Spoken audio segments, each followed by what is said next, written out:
Guys, how are you all? So guys, first of all I am welcoming you all people to our channel Dagger Classes. So guys, as you know that in this video we are gonna to see exercise 3.5 and in previous video we have completed exercise 3.4. So इस video में हम बात करेंगे नए बिल्कुल एकदम new method की, जो है cross multiplication method. So cross multiplication method के बारे में हम लोग बात कर लेते हैं. चलिए. देखो मुझे क्या करना है यहाँ क्रॉस मल्टीप्लिकेशन मेथड से. देखो देखते ही समझ आ रहा है कि भाई मल्टीप्लाई करना है, वो भी क्रॉस, मतलब जैसे बचपन से सीखते आए हैं हम लोग उस तरीके से हम लोगों को मल्टीप्लाई करना है. देखेंगे अभी हम लोग. आपका मैंने यहाँ एक एग्जाम्पल लिया है. देखो यहाँ ये मैंने एग्जाम्पल लिया है, ये इक्वेशन फर्स्ट दे दिया और ये इक्वेशन सेकंड. फर्स्ट टाइम मतलब फर्स्ट स्टेप में मुझे क्या करना है, जो आपका ये जो है ना कि जो ये आपका ये जो मतलब जिसके साथ वेरिएबल नहीं है जिस नंबर के साथ, उसको मैं इस तरफ ट्रांसफर करूंगी. इस तरफ ट्रांसफर करूंगी तो जो नेगेटिव में होगा वो तो पॉजिटिव हो जाएगा और जो पॉजिटिव होगा वो नेगेटिव हो जाएगा इधर. देखो क्या करूंगी मैं, इसको इधर ट्रांसफर कर दूंगी. देखो यहाँ मैंने ट्रांसफर कर दिया और यहाँ सेकंड इक्वेशन में भी ऐसा ही करूंगी मैं कुछ. तो इक्वल्स टू में जाके यहाँ 2 हो जाएगा ना. जब भी आप पढ़ने बैठो तो एक बार आपके एनसीईआरटी साथ ले लिया करो ताकि आपको समझ आ जाए. तो मैं आपको बोल रही हूँ पेज नंबर 60 खोल लो आप अपनी एनसीईआरटी. तो मैं आपको शो कर रही हूँ स्क्रीन पे. पेज नंबर 60 खोल लो. तो आपको क्या करना है, आपको देखो ये दो फॉर्मूले, एक ये वाला और एक ये वाला, ये दोनों फॉर्मूले बिल्कुल आपको याद कर लेने हैं. इसको मैं आपको ट्रिक बताऊंगी, इन दोनों में से कोई भी एक फॉर्मूला आप लोग याद कर लीजिए, ठीक है. इसकी मैं ट्रिक बताऊंगी. अगर ये ट्रिक आपको आ जाती है तो आपको ये फॉर्मूला बिल्कुल अच्छे से याद हो जाएगा. या फिर आप एग्जाम में इस तरीके से भी लिख के आ सकते हैं तो आपका गलत नहीं करेगा एग्जामिनर, बिल्कुल आपको सही मार्क्स मिलेंगे. चलिए मैं आपको ट्रिक बताती हूँ. देखो फर्स्ट ऑफ ऑल क्या करना है हम लोगों को. देखो मैं यहाँ क्या करूंगी. सब पहले तो आपको पता है ये इसके साथ जो भी आपके एक्स के साथ जो भी आपके नंबर होता है उसको हम लोग क्या बोलते हैं, A1. A1 क्या है, नंबर्स लिख लो पहले तो भाई किसके साथ क्या क्या है. तो A1 है हमारा 1 और A2 क्या है, A2 3 है हमारा. इधर नीचे वाली इक्वेशन में सेकंड इक्वेशन में x के साथ क्या है, x के साथ 3 है तो ये A2 हो गया, दैट इज 3 हो गया. B1 क्या है, माइनस का 3 है और B2 क्या है, माइनस का 9 है. ओके. देखो C1 3 है हमारा और C2 क्या है, 2 हो गया. तो मैं अभी ट्रिक बताने जा रही हूँ. ट्रिक को बिल्कुल एकदम रिमेम्बर कर लेना बिल्कुल अच्छे से. देखो x है, x के साथ हमें पता है हमेशा A1 या फिर A2 ही मिलेगा. इस इक्वेशन में हमें x के साथ या तो A1 मिलेगा या A2 मिलेगा. हमें क्या करना है, A1 और A2 को x के लिए एक बार भूल जाओ. A1 और A2 को x के लिए भूल जाओ और फिर x के क्या नीचे लिखो B1 B2 और इधर क्या लिखो C1 और C2 इज इक्वल टू लगाओ. फिर लिखोगे y. फिर y के लिए हमें पता है B1 और B2 होता है तो एक बार B1 और B2 को भूल जाओ और A1 और A2 और C1 C2 लिख दो. तो A1 A2 C1 और C2 इज इक्वल टू में 1 मतलब भाई जिसके साथ कोई भी वेरिएबल हमारा नहीं है. तो एक बार अभी C1 C2 को भूल जाओ थर्ड के लिए और A1 A2 और B1 B2 लिख दो. A1 A2 B1 B2. अभी इनको आप इस तरीके से साइन लगाओ. B1 को C2 से मल्टीप्लाई करोगे और B2 को C1 से, मतलब इस तरीके से. ये ऐसे एरोज सीख लो, इस तरफ होंगे भाई, इस डायरेक्शन में हमारे एरोज लगेंगे. फिर C1 को, जो C1 है आपका, उसमें आपका सिर्फ एक साइन चेंज होगा. वो साइन क्या होगा भाई चेंज, वो क्या होगा, C1 को जो है वो A2 से मल्टीप्लाई करना है, मतलब इसमें आपको उल्टे साइन लगाने पड़ेंगे और C2 को A1 से मल्टीप्लाई आपको करना है. नेक्स्ट आपको फिर से बिल्कुल यही साइन लगा देने हैं. A1 को B2 से मल्टीप्लाई करना है और A2 को B1 से. ठीक है, मतलब क्या करना है, x के लिए हमें A1 A2 को भूल जाना है, y के लिए हमें B1 B2 को भूल जाना है और 1 के लिए हमें C1 और C2 को भूल जाना है. और एरोज हमें इस तरीके से लगाने हैं कि भाई जो 1 और x है उनके नीचे बिल्कुल सेम एरोज आएंगे सेम डायरेक्शन में और जो बचा हुआ y होगा उसमें अपोजिट आएंगे, मतलब बीच वाले में अपोजिट आएंगे और दोनों में बाकियों में इक्वल बिल्कुल सेम आएंगे. तो चलिए हम लोग अभी हमारी एक्सरसाइज स्टार्ट करते हैं. होप आपको समझ आ गया होगा. अभी देखो हमारा जो ये फॉर्मूला था ना, ये मैंने आपको बिल्कुल बना के दिखा दिया. अब देखो ये बनाते हैं हम इसी फॉर्मूले से, मैं आपको बना के दिखा देती हूँ, बिल्कुल आपको समझ आ जाएगा. तो देखो बना के दिखाती हूँ. x upon B1 C2 x upon B1C2 और उसके बाद में कौन सा साइन लगाओगे, कौन सा साइन लगाओगे, माइनस का, और फिर B1C2 हो गया, फिर B2C1 इज इक्वल टू में y, फिर C2A1 minus C1A2 is equal to 1 upon A1B2 and minus A2B1। इस तरीके से हमारा फॉर्मूला बन गया। दोनों फॉर्मूले आपको बिल्कुल चाहिए, अगर ये सिंपली याद हो तो ये कर ले, और अगर इसकी ट्रिक आपको समझ आ गई है तो आप ये भी फॉर्मूला याद कर सकते हैं। और कोई डाउट हो तो कमेंट सेक्शन में जरूर लिख देना, मैं हेल्प कर दूंगी आप लोगों की, ठीक है। सो चलिए स्टार्ट करते हैं हमारी एक्सरसाइज। सो देखो अभी क्या करना है मुझे, अभी मैं आपको एक्सरसाइज का क्वेश्चन करवाऊंगी। एक्सरसाइज का फर्स्ट क्वेश्चन हमें क्या बोल रहा है, देखो मैं एक्सरसाइज खोल रही हूँ, आप भी अपनी बुक खोल लीजिए ताकि आपको अच्छे से समझ आ जाए, ताकि क्वेश्चन बिल्कुल अच्छे से आपका बिल्कुल माइंड में फिट हो जाए। सो देखो फर्स्ट क्वेश्चन हमारा क्या बोल रहा है, which of the following pairs of linear equations has unique solution, no solution और infinitely many solutions. In case there is a unique solution find it by using cross multiplication method. So हमें क्या करना है, देखो देखो क्या बोल रहा है क्वेश्चन, क्वेश्चन बोल रहा है कि भाई जो हमारी पेयर्स ऑफ लीनियर इक्वेशन हमें दे रखी है उसका हमें क्या करना है।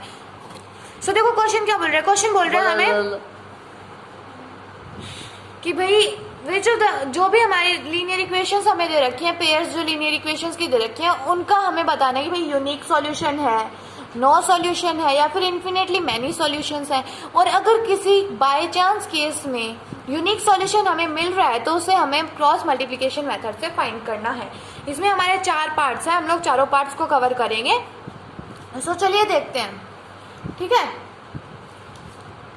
So first question I am here writing here first question. तो फर्स्ट क्वेश्चन देखो मैंने यहाँ लिख दिया था, ठीक है, मैंने मतलब एग्जाम्पल दिया था आपको, फर्स्ट क्वेश्चन का ही आपका एग्जाम्पल था। सो इसको फर्स्ट क्वेश्चन आप लिख लीजिएगा और बिल्कुल इस तरीके से एक बार आप नोट कर लीजिए, ठीक है। इस तरीके से आपने नोट कर लिया होगा, वो आप वीडियो पॉज करके नोट कर सकते हैं अगर आप चाहें तो हम आगे सॉल्व अभी करेंगे। सो देखो मैंने आपको कंडीशंस बताई थी, उन कंडीशंस के हिसाब से आपको एक क्वेश्चन सॉल्व करेंगे। वो कंडीशंस अगर आपको याद है तो आपको कोई भी एक्सरसाइज में कभी भी प्रॉब्लम नहीं आएगी, ठीक है। तो वो कंडीशंस होप आप लोगों ने लिख ली होंगी, और अगर नहीं भी लिखी है तो मैं आपको एक बार यहाँ इस एक्सरसाइज में दोबारा आपको बताऊंगी। सो आप लिख लीजिएगा, ठीक है। सो देखो मैं दिखा रही हूँ आपको, आपकी बुक में भी है, आई होप वो होंगी बुक में, मैंने नोट भी करवाई थी आपको। सो देखो यहाँ आपको ये जो पेज नंबर आपका 41 है, वहाँ आपको ये 3 फिगर्स दे रखी हैं। यहाँ आपको ये तीनों पॉसिबिलिटीज हैं जो पेज नंबर 40 पे है, लास्ट पे है, वो आपको याद करनी है। और यहाँ ये जो है आपको ये इतने पॉइंट हैं, ये भी आपको एक बार रिमेम्बर एक बार देख लेने हैं, नजरों में से निकाल लेने हैं, ठीक है। तो और आगे अगर हम लोग देखते हैं तो देखो आपको दिखाती हूँ मैं, आई विल शो यू कि देखो इंटरसेक्टिंग, कोइंसिडेंट और पैरेलल, ये 3 केस होते हैं। जब इंटरसेक्टिंग होती हैं, जब ये कंडीशन होती है तो आपके क्या होते हैं, यूनिक सॉल्यूशन होता है। जब कोइंसिडेंट होती है आपकी तो आपके इन्फिनिटली मैनी सॉल्यूशंस होते हैं। और जब पैरेलल लाइंस होती हैं, जब ये कंडीशन अप्लाई होती है तो आपका नो सॉल्यूशन होता है। तो आप एक बार इन तीनों को देख लीजिएगा और मैं यहाँ आपको फर्स्ट क्वेश्चन आपका सॉल्व करवाने जा रही हूँ। सो चलिए देखते हैं हम लोग, हमारा फर्स्ट क्वेश्चन मैंने यहाँ ये लिख दिया। अभी मैं कंपेयर करूंगी इसको, कंपेयरिंग विद, किस चीज से कंपेयर कर रही हूँ भाई मैं, comparing with A1 A2 is equal to B1 B2 is equal to C1 by C2, okay. So मैं कंपेयर करूंगी तो 1 by 3 is equal to -3 by -9 and is equal to 3 by 2। So जब मैं इसको अगर मैं कट कर देती हूँ, मुझे 1 बाय 3 यहाँ मिल रहा है, तो मुझे यहाँ क्या मिल रहा है, देखो भाई ये चीज मुझे यहाँ पे मिल रही है। तो यहाँ मुझे बिल्कुल दिख रहा है कि A1 और A2 और B1 B2 की वैल्यू सेम है, बल्कि 3 बाय 2 इन दोनों के इक्वल नहीं है। तो मेरी कौन सी कंडीशन अप्लाई हो गई, वो चीज मैं यहाँ लिखूंगी, A1 by A2 is equal to B1 by B2 but not equal to C1 by C2। ये कंडीशन आ गई भाई, ये कंडीशन मुझे यहाँ पे मिल गई। मतलब लाइंस तो होंगी पैरेलल, पैरेलल तो लाइंस होंगी, एंड और क्या होगा, इसका होगा नो सॉल्यूशन। सो मैं एक लाइन हमें लिखनी पड़ेगी. So the pair of linear equations, pair of linear equations has no solution. Okay, so ये नो सॉल्यूशन हमारा हो गया इस क्वेश्चन का आंसर. नेक्स्ट सेकंड पार्ट पे अगर हम लोग चले तो सेकंड पार्ट देखो मैं यहाँ आपको दिखाती हूँ. सेकंड पार्ट हमारा क्या बोल रहा है? सेकंड पार्ट हमारा भाई ये बोल रहा है कि आई विल शो यू. देखो सेकंड पार्ट ये हमारा क्वेश्चन है 2x plus y equals to 5 and 3x plus 2y equals to 8. ये हमारा क्वेश्चन है. इसको मैं यहाँ लिख लेती हूँ एक बार नोटबुक में. आप लोग भी साथ साथ लिखते चलिएगा ताकि समझ आता रहे. और जितना मैं बोल रही हूँ हर वीडियो में मैंने बोला है कि जितना प्रैक्टिस करोगे उतना ही बेहतर होगा. So practice makes a man perfect, that is the thing ना. सो प्रैक्टिस करते रहना है, स्पेशली अलजेब्रा के चैप्टर्स की. ठीक है. सो देखो यहाँ सेकंड पार्ट हम लोग सॉल्व करेंगे. सेकंड पार्ट क्या बोल रहे हैं? सेकंड पार्ट बोल रहा है 2x plus y equals to 5 and 3x plus 2y equals to 8. ये हमें इक्वेशंस दे रखी है 1 एंड 2. तो इसमें मुझे इस तरफ लाने की जरूरत नहीं है बिकॉज C1 C2 है वो ऑलरेडी इक्वल टू के इस साइड है. सो मुझे कोई ज्यादा नीड नहीं होगी. सो देखिए हम लोग देखते हैं. अभी हम सीधा सॉल्यूशन देखेंगे. तो हम लोग पहले इसको लिखेंगे. A1 A2 की वैल्यू हम लोग यहाँ पे लिख लेंगे. A1 है 2 और A2 क्या है हमारा 3 है. देन B1 है और B1 क्या है 1 है बिकॉज 1 y का जो कोफिशिएंट है वो 1 है. And B2 that is 2. C1 by C2 की वैल्यू क्या होगी? C1 और C2 की हम लोग यहाँ लिख ले तो 5/8. नाउ इसको अगर हम लोग कंपेयर करें, कंपेयरिंग विद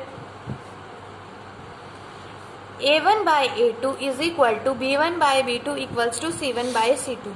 सो देखो भाई जिस तरीके से मैं रिप्रेजेंट करके आपको दिखा रही हूँ ना, बोर्ड एग्जाम में बिल्कुल उसी तरीके से रिप्रेजेंट करना है, उसी तरीके से आपको लैंग्वेज दिखानी है ताकि आपको एग्जामिनर फुल मार्क्स देगा. ठीक है. मतलब एक लिखने का ढंग होना चाहिए. स्पेशली CBSE बोर्ड ये चीज बोलता है कि भाई लिखने का जो बच्चे का ढंग है ना वो बहुत ही ज्यादा अच्छा होना चाहिए. तो कॉपी का जो फर्स्ट इंप्रेशन होता है ना वो बहुत ही अच्छा होना चाहिए. कॉपी को देखते ही एग्जामिनर का माइंड सेट हो जाना चाहिए. ठीक है. सो बिल्कुल अच्छे से रिप्रेजेंट कीजिएगा. सो देखते हैं हम लोग. यहाँ पे मैं कंपेयर करूँ तो इसको 2/3 is equal to 1/2 is equal to 5/8. So यहाँ मुझे दिख रहा है कि भाई एक भी इक्वल नहीं बन रहा. That is A1 by A2 is not equal to B1 by B2. So ये कंडीशन मेरी बन गई यहाँ पे. तो ये कंडीशन बन गई मतलब लाइंस तो होंगी इंटरसेक्टिंग. और सॉल्यूशन क्या होगा? Unique solution. ठीक है. यूनिक सॉल्यूशन हमारे पास होगा. सो यूनिक सॉल्यूशन है मतलब क्रॉस मल्टीप्लिकेशन मेथड से फाइंड करना है. ठीक है. तो करते हैं. फॉर्मूला यहाँ लिखूं तो इस तरीके से आप लोग लिख लीजिएगा. इस तरीके से आप लोग एरोज बना के और फिर लिख लीजिएगा ताकि आपको याद करने में बिल्कुल आसानी होगी. ठीक है. सो देखो इसमें ना एरोज इस साइड लगाना भूल के कहीं ना इसकी तरह ही मत कर देना वरना गलत हो जाएगा. ठीक है. ट्रिक को यूज करो ना तो बिल्कुल तरीके से करना वरना ट्रिक यूज मत करना. सीधा फॉर्मूला लर्न कर लेना. ठीक है. मैंने यहाँ फॉर्मूला लिख लिया है. अभी मैं सीधा इस पे अप्लाई करूंगी. वो छोटा वाला फॉर्मूला मैं नहीं लिखूंगी. मैं सीधा अप्लाई कर रही हूँ. आप लोग चाहो तो लिख सकते हो और नहीं चाहो तो एग्जाम में भी चाहे नहीं लिखना, चाहे ये लिख देना चाहे वो एक फॉर्मूला लिख देना और फिर अप्लाई कर देना. बस आपको अप्लाई करना आना चाहिए. ठीक है. तो मैं यहाँ लिख रही हूँ अभी B1 बाय B2 की वैल्यू. सो B1 और B2 की वैल्यू क्या है हमारे मेरे पास 1/2 है. और फिर C1 और C2 की वैल्यू क्या है 5/8 है. लिख दिया. फिर y, फिर ये जो वैल्यूज हैं ये मुझे यहाँ लिखनी है. A1 और A2 की वैल्यू है 2/3 और C1 और C2 की वैल्यू क्या है मेरे पास? C1 और C2 की वैल्यू है 5/8 और 1 में A1 बाय A2 2/3 है. और फिर मेरे पास जो B1 और B2 की वैल्यू है वो है 1/2. अभी मैं सीधा इसको मल्टीप्लाई करके और देखो मैंने बताया था इनको मल्टीप्लाई करके और फिर बीच में माइनस का साइन लगाना है. सो इनको मल्टीप्लाई करेंगे तो 1 × 8 क्या होता है 8 माइनस 5 × 2 कितना होता है 10 होता है. 8 minus 10 is equal to y/8 2 कितना होता है 16 होता है. माइनस और 5 3 कितना होता है 15 होता है. ठीक है. फिर 1/2 2 4 और फिर 3 1 जा 3 और बीच में माइनस का साइन। अभी जो नीचे आ गए उनको हम लोग सॉल्व कर लेंगे और फिर हम लोग साइन जो है वो बिल्कुल ध्यान से लगाना, बिकॉज साइन में गड़बड़ी मत कर देना। साइन में गड़बड़ी हुई मतलब सब कुछ गलत हो जाएगा। 8 माइनस 10 मतलब माइनस का 2, y अपॉन 16 माइनस 15 मतलब 1, ओके और फिर 1 अपॉन 1। तो अभी यहां तक सबका सॉल्व हो जाएगा, बिल्कुल इजीली है, बिल्कुल सबसे इजी मेथड आई थिंक ये ही होगा आपकी बुक का, ठीक है। तो अभी क्या करोगे, जो x बाय -2 है उसको 1 बाय 1 से कंपेयर करोगे, ठीक है, तो x की वैल्यू आ जाएगी। फिर y बाय 1 को 1 बाय 1 से कंपेयर करोगे, फिर y की वैल्यू आ जाएगी। मतलब एक बार x वाली x बाय इसको इससे कंपेयर करना है और फिर एक बार इसको इससे कंपेयर करना है, ठीक है। इसको कंपेयर करेंगे, x by -2 is equal to 1 by 1। यहां मैंने दो पार्ट बना लिए, दो पार्ट ड्रॉ कर लिए। उसके बाद y upon 1 is equal to 1 by 1, ठीक है। अब कंपेयर कर दो, तो यहां देखो भाई इसको इससे मल्टीप्लाई करो और इसको इससे, तो x को 1 से किया तो x और -2 को 1 से किया तो x is equal to -2। So x की वैल्यू तो आ गई। नाउ y की वैल्यू, y को 1 से किया तो y और 1 को 1 से किया तो 1। x की वैल्यू -2 आ गई और y की आ गई 1। सो ये आपका हो गया क्रॉस मल्टीप्लीकेशन मेथड का क्वेश्चन। नाउ थर्ड पार्ट की तरफ हम लोग बढ़ते हैं। सो थर्ड पार्ट देखो मैं यहाँ आपको सॉल्व करवाने जा रही हूँ। सो थर्ड पार्ट क्या बोल रहा है? थर्ड पार्ट ये है 3x minus 5y equals to 20 and 6x minus 10y equals to 40। ये हमारा है क्वेश्चन, इसको मैं यहाँ पे लिख लेती हूँ।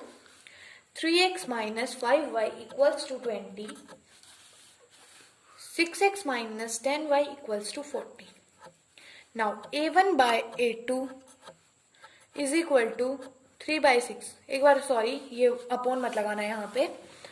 b1 की वैल्यू माइनस का 5 और b2 की वैल्यू माइनस का 10, c1 की वैल्यू 20 और c2 की वैल्यू 40। नाउ कंपेयरिंग विथ, किससे कंपेयर करोगे? Comparing with a1 by a2 equals to b1 by b2 is equal to c1 by c2। तीनों को कंपेयर करोगे, राइट? कर दो कंपेयर भाई। So a1 by a2 is equal to b1 by b2 equals to c1 by c2 से compare करेंगे। 3 by 6 is equal to -5 by -10 is equal to 20 by 40, ठीक है।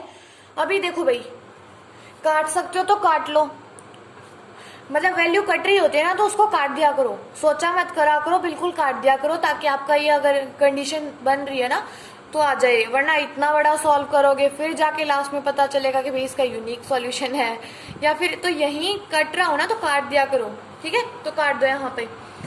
3 1 जा 3 और 3 2 जा 6, माइनस माइनस कैंसिल हो गया। 5 1 जा 5 और 5 2 जा 10, 20 2 जा 40, तो 1/2। अब तीनों क्या आ रहे हैं? 1/2 इक्वल्स टू 1/2। तीनों की वैल्यू सेम आ रही है, मतलब मेरी कंडीशन क्या बन गई? कंडीशन हमारी बन गई a1 by a2 is equal to b1 by b2 is equal to c1 by c2, ठीक है। सो ये कंडीशन मेरी बन गई। अब मुझे पता है कि भाई ये कंडीशन होती है तो क्या होता है। देखो मैंने आपको एक कंडीशन पहले भी दिखाई थी, आई थिंक यही हमारी ये कंडीशन होगी। सॉरी यहाँ नहीं थी ये, सॉरी वो दूसरी कंडीशन थी, दिमाग से स्लिप हो गया। सो यहाँ देखो मेरी ये कंडीशन बन गई। अब इस कंडीशन में मुझे पता होता है कोइंसिडेंट तो लाइंस होती हैं, कोइंसिडेंट लाइंस होती हैं, और सॉल्यूशन कितने होते हैं? बहुत से सॉल्यूशंस होते हैं, that is infinitely many solutions इसके होते हैं।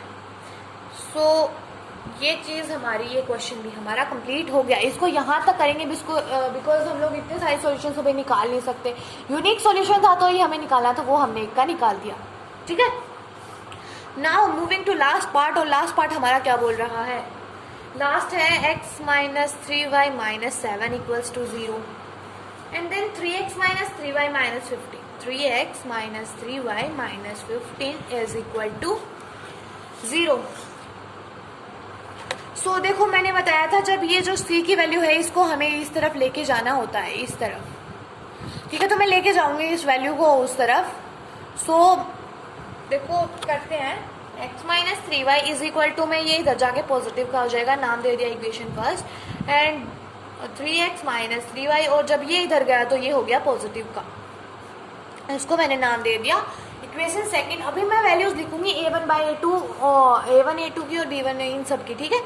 सो a1 की वैल्यू क्या है, इसका कोफिशिएंट 1 है, और b1 की क्या है, इसका 3 है, सॉरी a2 की। फिर b1 की वैल्यू माइनस का 3 है और b2 की वैल्यू भी माइनस का 3 है। फिर c1 की वैल्यू 7 एंड c2 की वैल्यू 15। कंपेयरिंग विद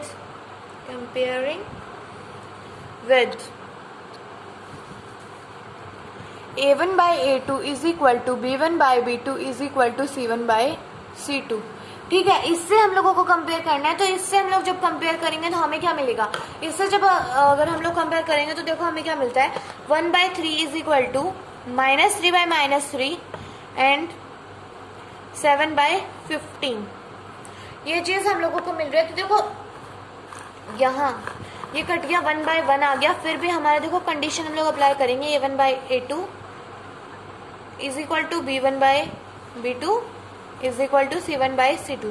सो देखो यहाँ अगर मैं बात करती हूँ ना, सो देखो क्या होगा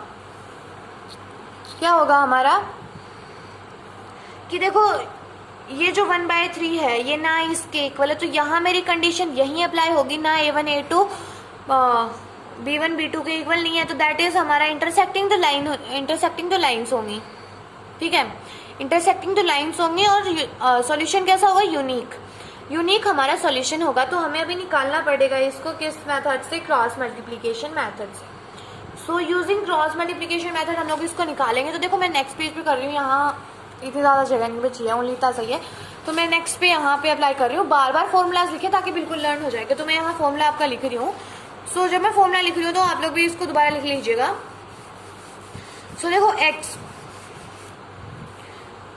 b1/b2 एरो लगाया मैंने, c1/c2, y अपॉन a1/a2 और जो एरोज थे मैंने उनको अपोजिट कर दिया, और उसके बाद c1/c2 is equal to 1 upon a1/a2 b1/b2। अभी मुझे वैल्यूज पुट करनी है, तो देखो मैं यहाँ वैल्यूज पुट करूंगी, b1/b2 और c1/c2 की मैं यहाँ वैल्यूज पुट करूंगी। सो यहाँ देखो वैल्यूज है हमारी 1/1 और 7/15। तो 1/1 और 7/15 इज इक्वल टू, अगर a1/a2 की वैल्यूज अगर मैं चेक करूं तो a1/a2 की वैल्यू है 1/3 और जो आपकी c1/c2 की यहाँ हमें पता है 7/15, ठीक है। फिर 1 के नीचे a1/a2 की वैल्यू 1/3 है और b1/b2 की वैल्यू 1/1 है। अब मैं सीधा अप्लाई कर रही हूँ, आप लोग भी सीधा अप्लाई कीजिएगा, ठीक है। सो देखो मैं यहाँ सीधा अप्लाई करके दिखा रही हूँ आपको, x अपॉन 15 1 जा 15 और माइनस 7 1 जा 7 is equal to y upon 15 1 जा 15 एंड 7 3 जा 21 इज इक्वल टू 1/1 1 जा 1 और 3 को 1 से मल्टीप्लाई किया 3।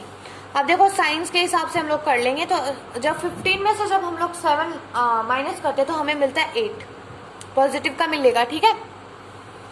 जब 15 में से 21 माइनस करेंगे तो हमें माइनस की डिजिट मिलेगी और वो क्या मिलेगी 6, y upon -6 is equal to, जब 1 में से 3 माइनस करेंगे तो -2 मिलेगा। मैंने बताया था इसको इससे कंपेयर कर लो एक बार, और एक बार y वाली डिजिट को इससे कंपेयर कर लो। सो मैं यहाँ 2 कॉलम बनाऊंगी, x/8 को मैं कंपेयर करूंगी एक बार 1/2 से, -1/2 से बोल दो, या फिर -2 1/-2 बोल दो, ठीक है। फिर y/-6 को मैं किससे कंपेयर करूंगी, 1/-2 से, ठीक है। पहले इसको कंपेयर करते हैं, तो माइनस का 2x is equal to 8, x is equal to, ये जो इधर मल्टीप्लाई में है इधर जाके डिवाइड में हो जाएगा। सो 8/-2 और x की वैल्यू कितनी आ जाएगी -4, ठीक है। फिर -2y is equal to minus का 6, माइनस माइनस कैंसिल हो जाएगा और y इज इक्वल टू 6/2, तो y की वैल्यू आ जाएगी 3। तो ये हमारा क्वेश्चन फर्स्ट कंप्लीट होता है। तो नेक्स्ट वीडियो में लोग क्वेश्चन सेकंड की बात करेंगे। तो एक बात और बता दूं मैं आपको, कई बच्चे बहुत बार कंफ्यूज हो जाते हैं इस चीज़ में, जो कि बहुत ही ज़्यादा इंपॉर्टेंट है और बहुत ही ज़्यादा मतलब कंफ्यूजिंग भी लगती है। तो देखो सुनो मेरी बात, कई बार क्या होता है, देखो a1/a2 की कोई भी मतलब जैसे कोई भी एग्जांपल हो मतलब आपके पास, जिसमें जैसे कि मैं यहाँ पे अगर आपका एग्जांपल ले रही हूँ, जैसे कि मेरे पास a1 की जगह 3x हो प्लस 9y हो, फिर यहाँ मेरा माइनस 9y हो और फिर यहाँ पे मेरा फिर से 3x हो, फिर इज इक्वल टू में चाहे कुछ ही रख लो 15 19 वॉट एवर कुछ भी, है ना। मैंने ये ऐसे सपोज किया एग्जाम्पल। तो देखो इसमें a1/a2 की जब हम लोग वैल्यू निकालेंगे ना तो 3/3 आएगी, दैट इज 1/1। इसको जब हम लोग काटेंगे तो ये, और b1/b2 उसकी क्या आएगी 9/-9, दैट इज 1/-1। सो कई बार बच्चे क्या करते हैं, इन दोनों को इक्वल मान लेते हैं कि भाई a1 और a2 b1 और b2 के इक्वल है।